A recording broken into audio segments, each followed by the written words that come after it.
going to take a look at your common assessment data. We're going to track how you've done, and then we're going to choose a goal that you can work on over the next 2 weeks, okay? Okay.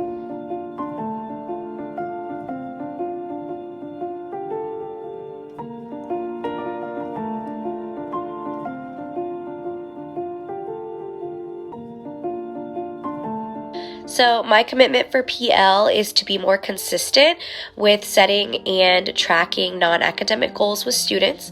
So my commitment is that our first week back from Christmas break, that's the start of the third 9 weeks, I'll set a new non-academic goal with each student that's aligned to our school pillars, and we'll track that on this really cool commitments tracker that I have. And then when I meet with students on Wednesdays and Fridays to monitor progress on academic goals, we'll get feedback and monitor our non-academic goals as well, so that students can be working on those and practicing those. And hopefully by the halfway point of the third 9 weeks, so that would be near the end of February, students will have been able to meet that non-academic goal that they set.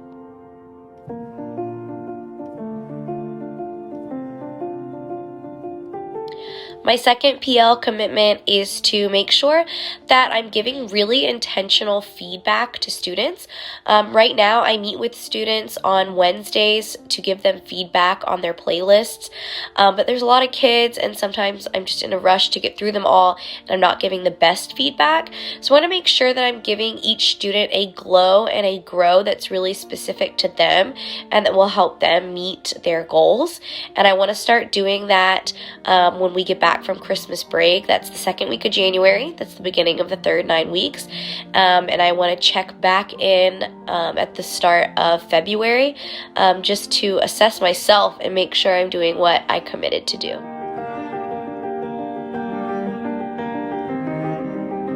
So my area of PL growth is definitely assessing. That's my weakest area. And something I really want to improve on and explore more is using differentiated assessments in the classroom. Given that I'm a star grade teacher and we have to give the same DOLs at school, it's not something that I have felt confident doing or that I know a whole lot about. So I want to start by just doing some research and seeing what I find out. And then I also want to reach out to one of our PL partners from the PL department that we have through our campus. And I also want to pay a visit to Miss Sanchez's class. That's one of my coworkers.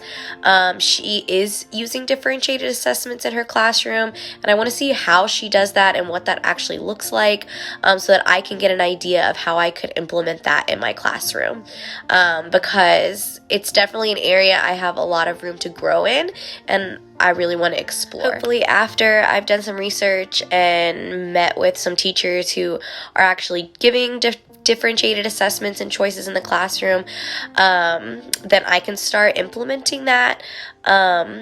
I'd like to try and start just giving students the option of differentiated assessments in February or March once I've really researched it and come up with a good plan. And it's something that I could explore throughout the second half of the year so I can get more confident and just try out some new things.